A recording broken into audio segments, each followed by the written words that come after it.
Michael, thank you very much. 704, David. Richard, thank you very much. Meredith. Republican Senator John McCain is the ranking member of the Senate Armed Services Committee, and he joins us exclusively this morning from Washington. Senator, good to see you.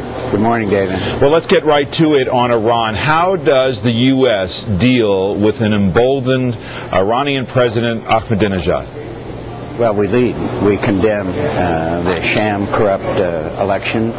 We do what we have done throughout the Cold War and afterwards. So we speak up for the people of Tehran and Iran and all the cities all over that country who have been deprived of one of their fundamental rights.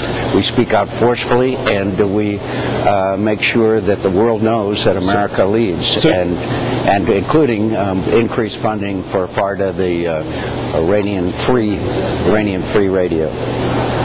Do you think there's anything to the idea here that there's going to be a recount and they're going to address these claims of irregularities? Charge of the hen house. The Guardian Council are the same ones who were in charge of the election that had these very rapid election returns, and it's clearly corrupt. The president should speak out that this election is flawed, it is wrong, it's a deprivation of the Iranian people of their basic human rights. You talk about what the president should do. What he's done, critics say, is wait too long before speaking out, and then he said yesterday it's up to the Iranian people to choose their leaders. Has he not done enough? What more should he do? He should speak out that this is a corrupt, flawed sham of an election. The Iranian people have been deprived of their rights. We support them in their struggle against a repressive, oppressive regime, and they should not be subjected to 4 more years of Ahmadinejad and the radical Muslim clerics. Vice President Biden said on Sunday the policy of engagement will go forward. Should that be rethought? Is it possible to engage Ahmadinejad now if you're the Obama administration? Well, I think it's possible to engage, but item number 1 is give the Iranian people a free and fair election. I'd engage vigorously. Let me turn to another controversial topic in Washington, and that is a growing dispute between the former Vice President Cheney and Leon Panetta, head of the CIA.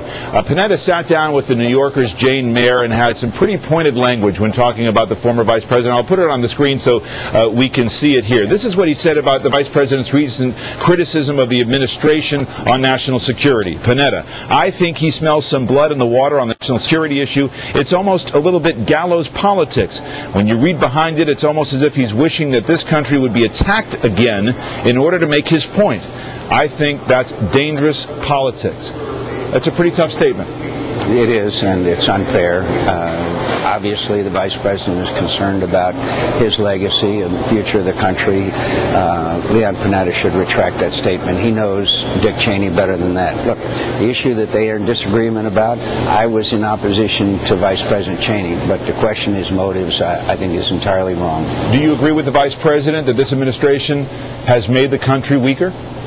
That is not clear. I do not question the motives of this administration. I disagree with some of the policies, but to say that it's made the country weaker is not something I would make that statement. But I certainly have vigorous disagreements. One of the issues they're debating, of course, is torture or enhanced interrogations, depending upon your point of view. Former Vice President Cheney says we need to release the information because tough tactics against terrorist suspects saved lives. Do you agree or disagree with that assertion? I think we ought to move on. I think that this whole issue of the release of the photographs was unnecessary. I think we ought to move on, put it behind us. We have a new policy. We will not do that. We will not violate the Geneva Conventions, and we should move on. So you don't think valuable information was gleaned from those tactics? I think some information may have been gleaned. I think the price we paid in the world in our image was very, very high. Finally, Senator McCain, this is a pretty heavy fare. One controversial topic has been put to rest, one disagreement, and that is between your former running mate, Sarah Palin, and David Letterman. He apologized for some jokes he made last night. Were you happy to see him do so? I was, and I appreciate the fact that he did. Now I think we ought to move on. How do you think the Republican Party more generally, and Sarah Palin is part of this certainly, is making headway toward charting a path back to power? Who should do it, and on what issue is it going to be done? I think we'll let 1,000 flowers bloom, David. We've lost 2 elections in a row. We've got a lot of conversation to do with the American people. Let a lot of people speak.